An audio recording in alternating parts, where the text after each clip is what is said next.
What's up, folks? This is Coach Hickey here with another episode of Outside the Lines, the podcast by coaches and for coaches. This week we have on Coach John Oglesby.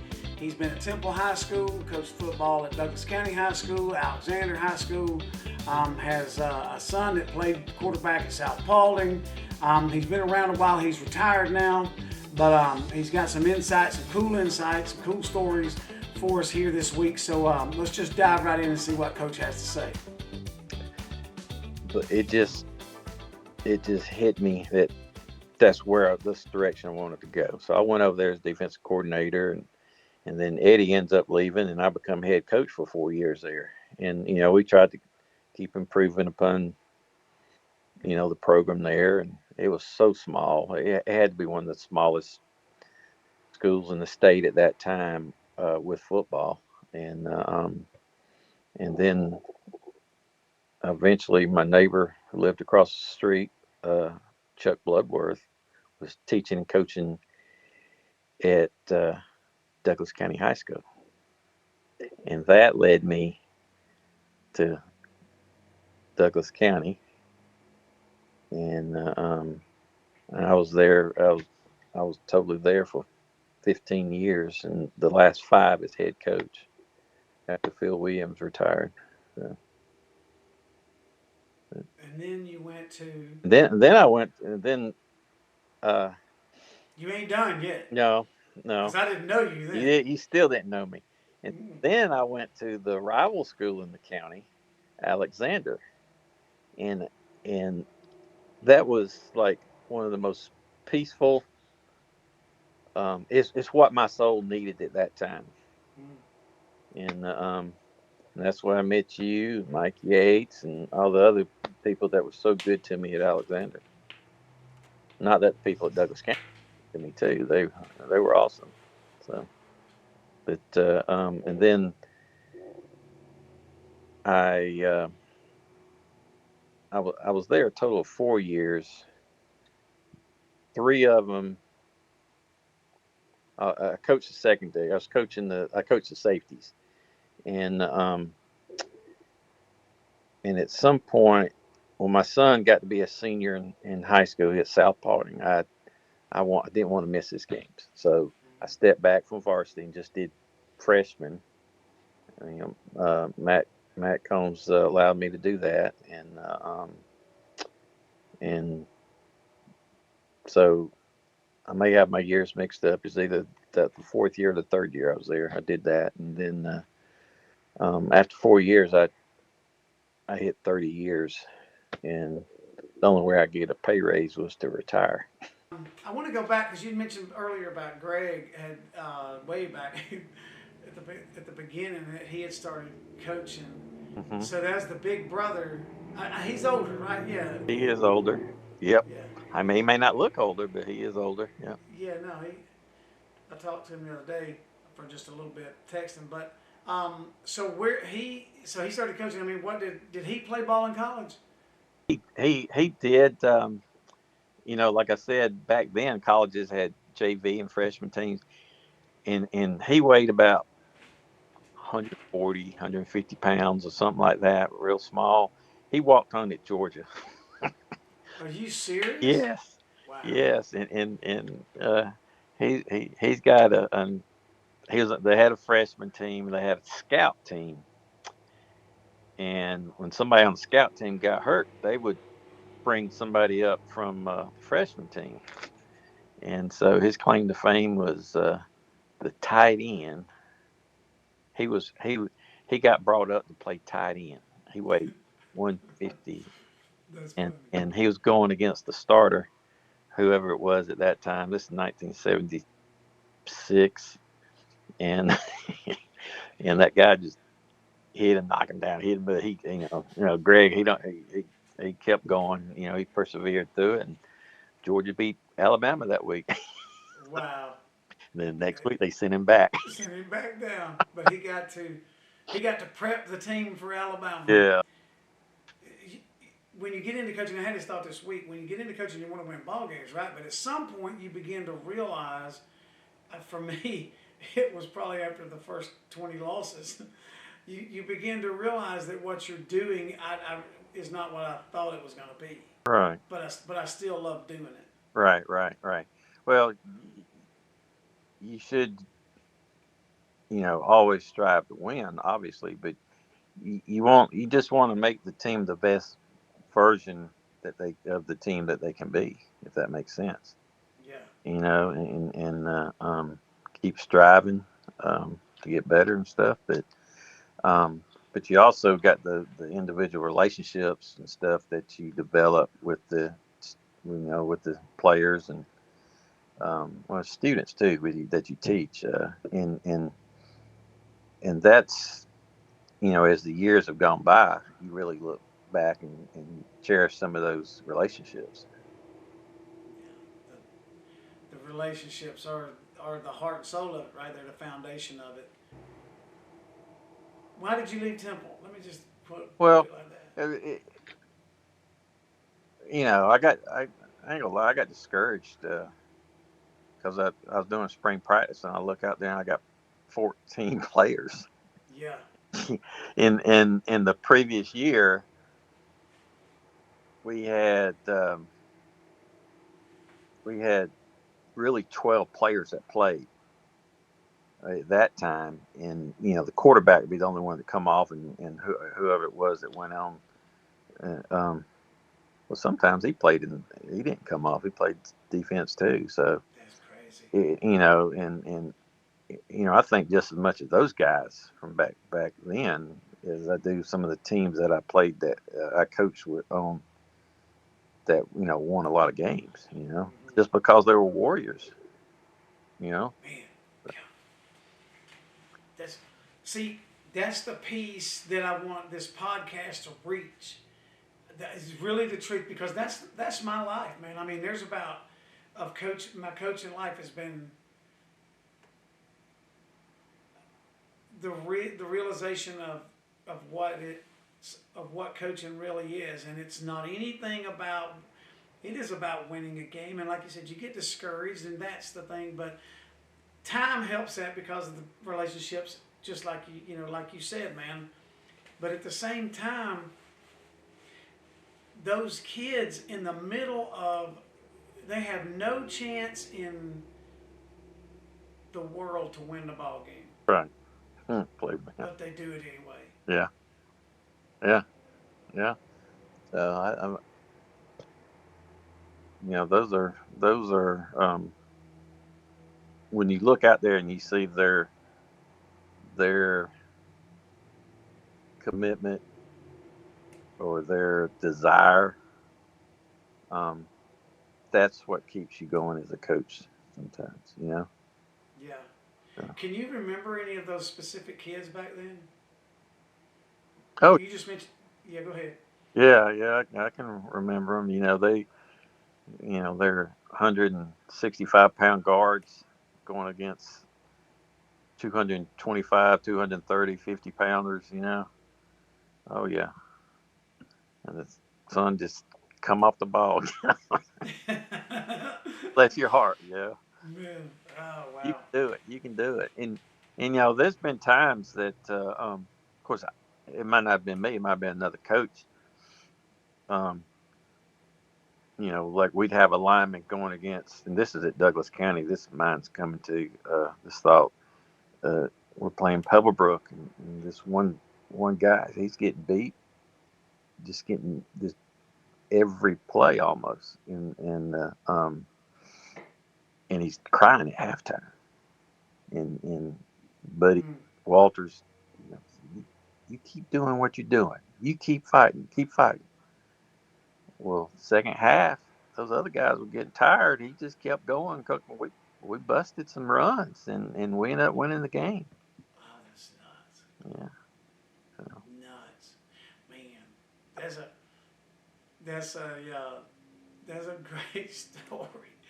I mean, that really is a great story. I love them when they touch me down in the heart, man. I mean, it's huge. right. It's huge. Uh, that's crazy. And he also, I go back to a game when I was in high school. Um, This would have been I was I, I was a sophomore, so I wasn't playing, and um, and my team was Manchester High School. We were playing Mary Persons High School, which was a big rival them and Ari Lee High School in Thomaston. And so I was just the young sophomore, so I was just on the sideline, and we needed a first down. I said, Lord, uh, pray for a first down here or something. I can't remember my exact words. It's been a long time, but we got it. And I'm like, yeah, yeah, yeah. Yeah. And well, long story short, I didn't want to press my luck and ask the Lord for victory Oh my gosh. because I said, oh, that'd be asking too much. We lost the game. Coach, Yeah, I hope that was a lesson learned, right? yeah, have faith. Oh man. I said, oh, ye of little faith. So, Man, just to know that, I mean, to think about that, and as you're that young is amazing because I never thought that I never had those kind of uh, godly principles, spiritual thoughts. Was y'all doing FCA back then or anything? oh no, no, No, okay. that was unheard. Just that's just the way you was raised, right? Raised in Yeah, I church was and raised thought, yeah, in church and stuff. And yeah, one of my players from Temple is now a head football coach, uh, Stephen Holmes. Stephen was at was head coach at Manchester, and then he's now at Pike County, and he walks the walk too. He yeah. preaches the word, and those exposes those kids to Christ and stuff, and the community loves him. What's his name? Holmes. Stephen Holmes. Oh, that you said he was when you were at Temple. Yeah, yeah, he was one of my players. In fact, he hardest probably the hardest working individual I've coached. Um, he lived with his mom, but his dad was involved. His dad was awesome. Um, but he lived out in the country several miles, and I mean, he was a he was a how do I put this? Kind of overweight when he was younger, and then going into his senior year, he'd run to his house and back, and he lost a lot of weight and made himself into a really good football player, and he had a love for the football, and that I can't take credit for it. One of our other coaches that David Thrower, um, he- I've heard that name. yeah, DT, who was my roommate in college. He's retired now too, but him and Steven are close and still close to this day. So that coach relationship between those two, coach player relationship, Mm-hmm. maintains what 50 years, 40, Oh, 40 years later. yeah. Yeah, that's awesome. That is. I mean, and once again, that's back to the relationship. Everywhere I coach, the demographics, socioeconomics was different from the other schools. Yeah. Okay, I mean, starting at Temple, not even going back to my South or Cherokee or South Georgia, but um, but if you start in Temple, you know, th- those guys come from hardworking homes, blue collar type parents. Um, there weren't many of them, like I said, but they had a good work ethic. Yeah. You know, so and but and then there, I'd take the team and I'd have open prayer. I would pray over them. Then in the practice and stuff like that. Even back then at Temple. Oh yeah, yeah. I mean, yeah, and so um, because it was I thought it was necessary for those guys to know I was a Christian and to know that uh, it's okay to be a Christian because because it wasn't very prevalent in some of their homes. Not that they were bad people, all right. And now, don't get me wrong, I had preachers' kids and on there and stuff like that, but there were some that, you know, I know for a fact that, you know, they're never exposed to God, Right. you know. Man, So wow, Coach, that's what it's all about. I mean, yeah, and then I go to wow. Douglas County, and and and I don't know if you remember this. Douglas County had a court case about Hmm. Friday night prayer, Yeah, absolutely. and the rumor was that, you know, the teacher that sort of got that started was still at the school. You know, and I don't know for a fact that that teacher had anything to do with it, but I know that teacher's a Christian now. But Wow, well, that's all that matters. but anyhow, so I don't I doubt that a little bit. So, you know, had to do more student player led prayer Yeah, at Douglas County. You know, he was always like, you know, who's looking over your shoulder. But yeah. um, Well, I was, and it comes up a lot, probably a lot in every podcast, just about. But I was really floored when I started coaching in the high school. You know, because I started coaching late, teaching late in life, and but I was blown away when I would run across somebody like Mick Harper, and that was, you know, just praying right out openly on the field, with the softball field, because I remember the court case, because I want to say I was either in high school or just right out of high school. It wasn't right, long. It was back then. yeah, Um, and so I remember that. And, and on top of that, is Mick Harper is the most competitive person that I've ever like had very much conversation with, yes, contact with. yes. We had some battles in baseball. So Yeah. But, and I was, and when you said it was okay to be a Christian, that's what this is connected to. This, my thought is, how in the world can you be that competitive and be a Christian? right, Right? That was a problem for me, even at 40. right, And which is another thing I'd like for to come out of this, all of these conversations that y'all have, man. I'm just trying I'm just trying to let I want everybody to have a shot at sharing their view on that one, if nothing else, that one thought. Because, dude, it is okay to be competitive and be a Christian, and I can take you to a man that showed me how to do it, and yeah. that was Mick Harper. I Well, mean, I think, I mean, you can be a warrior and be a Christian. yeah. You know, And I coach, but the thing is, I I don't want to mean to interrupt, but I guess I do mean to interrupt.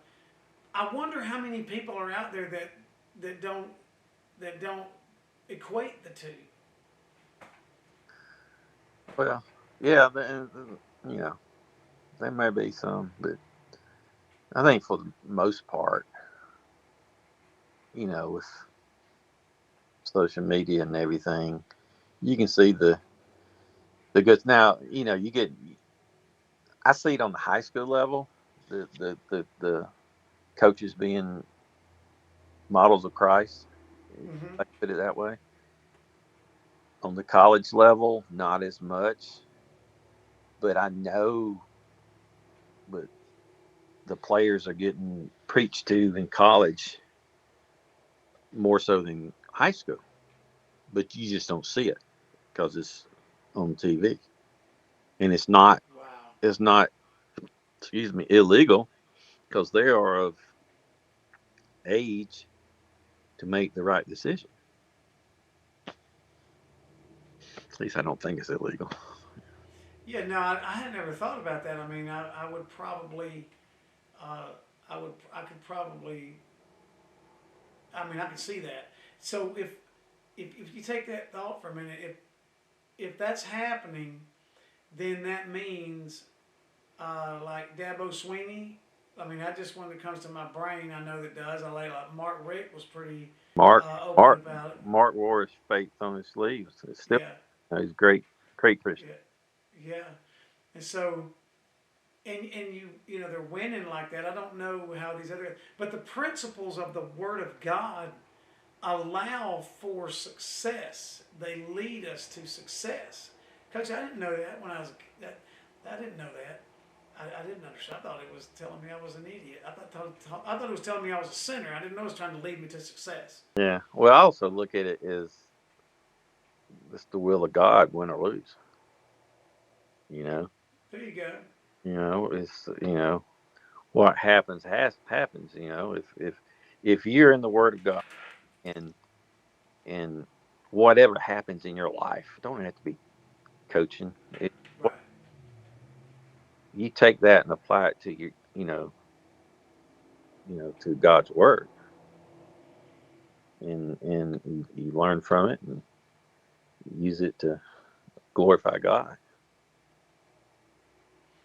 I mean, when you think about one of the themes that's come up through this one is you just don't quit, and that comes up a lot, right? Don't quit, but that is I mean that's straight out of the Word of God. I mean that's straight what Jesus did.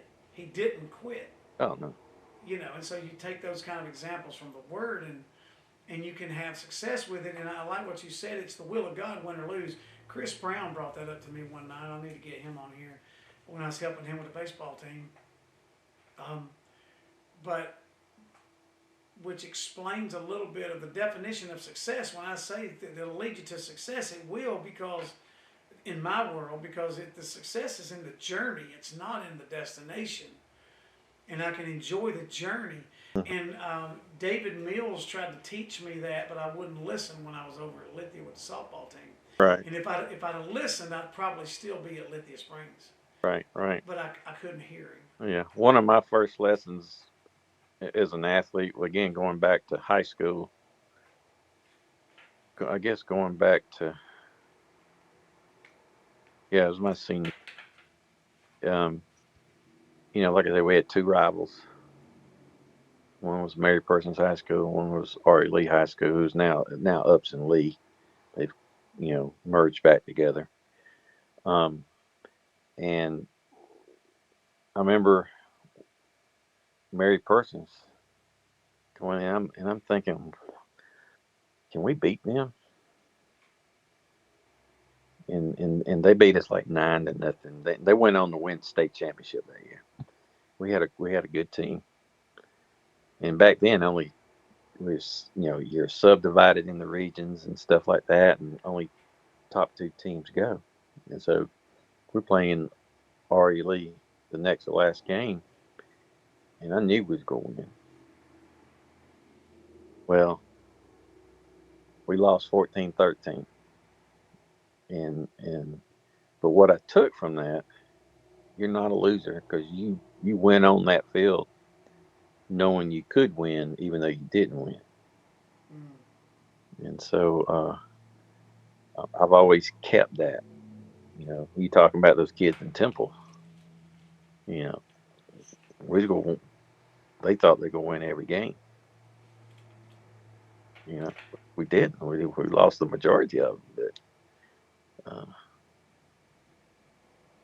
but that's hopefully a principle they take with them the rest of their life. Wow. Talk to younger coaches. No, don't even talk to younger coaches. Talk to somebody that ain't coaching yet. What would you, and they were thinking about it, what would you tell them? Well, first of all, you got to be who you are. Okay, and if you're a Christian, you definitely need to let them know you are a Christian, and coach in a Christian way. You don't be a demeaning type coach. Don't tear it. I mean, you, there's times you got to really get on a player in football. Intensely. They've got to be mentally tough to handle that. But at the same time, you've also got to be able to love that guy. And and lead him in the right direction and have that individual relationship with him. So What does it mean to love that guy? it can mean anything. It can mean you put your arm around him and say, "Hey, you're doing a good job. Just keep it up." Just encouraging. It could be some harsh words for him. At times, like I said, but that's still love. Tough love, but it's love. Um, and I let my players all know I love them, and I still talk to those Temple players and some of them, and my last words, I tell them I love them. Because there is a bond that they're out there sacrificing themselves out there on that hot field in August, and now football's almost year round. I did the same thing. Those guys that I talked to at Douglas County, and they appreciated us, and we appreciated them. Talk to me about how what you would tell the parent of kids playing sports these days. For the most part, you need to trust the coach. I mean, but you need to be in some cases, you got that single parent, usually single mom, raising the kids.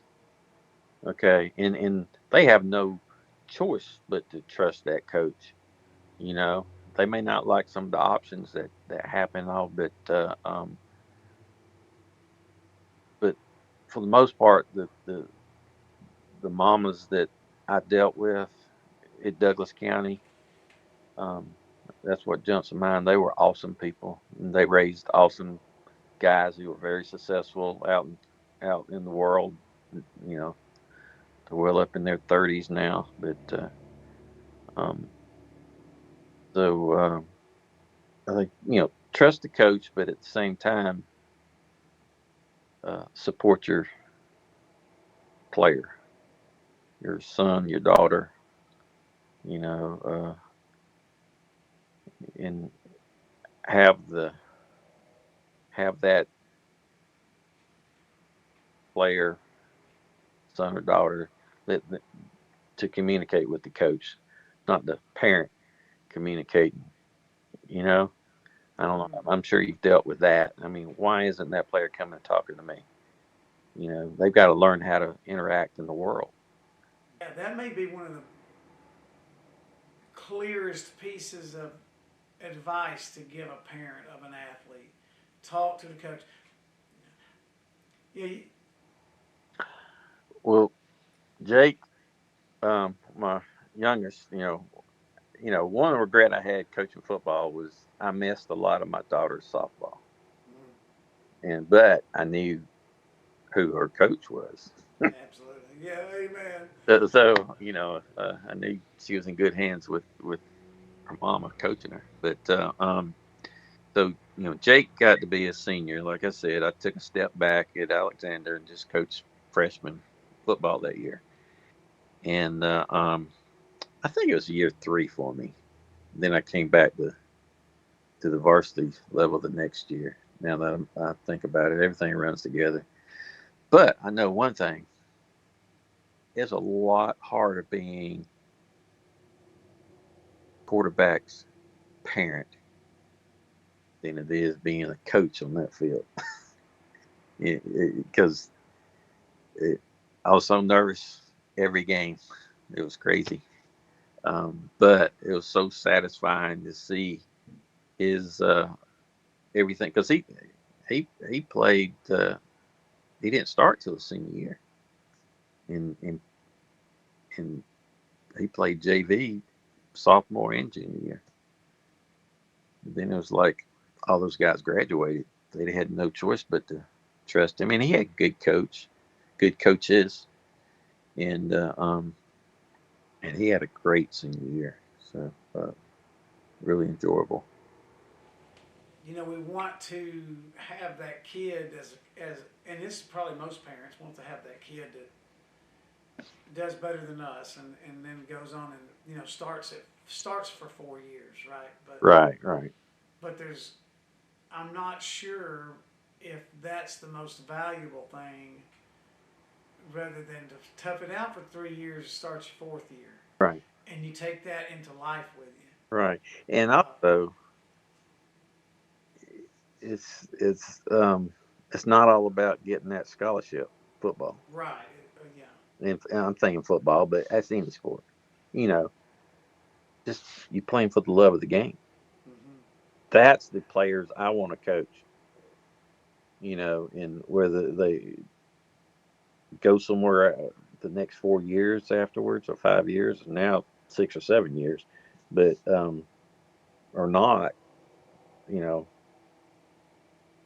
you know. I mean, I always like to get those guys scholarships, um, but I want them to play for the right reason. Yeah. And I know some of them, the only way they go to school with scholarship, and I understand that and need that. But there's also ways they could, if they really wanted to go to school, they could have gone. They can make it happen. Yeah. Yeah. If you play for the love of the game, you'll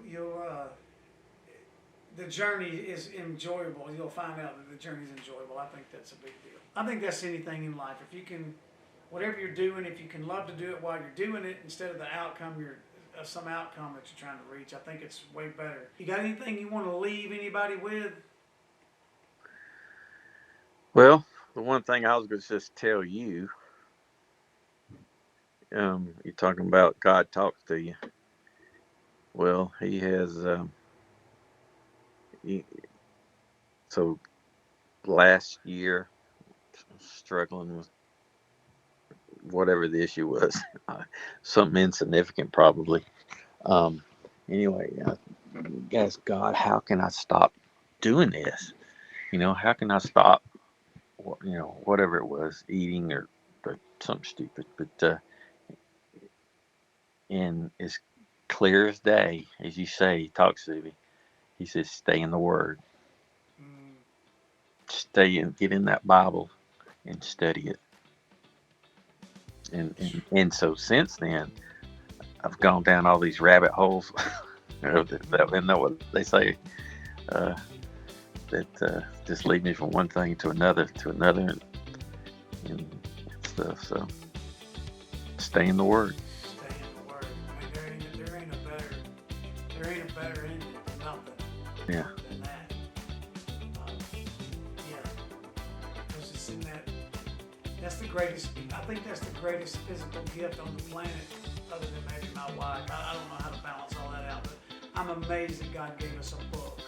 Yeah. We'll get together sometime soon. Okay. That's a promise. I love you, man. Love you too, brother. God's good and you're awesome.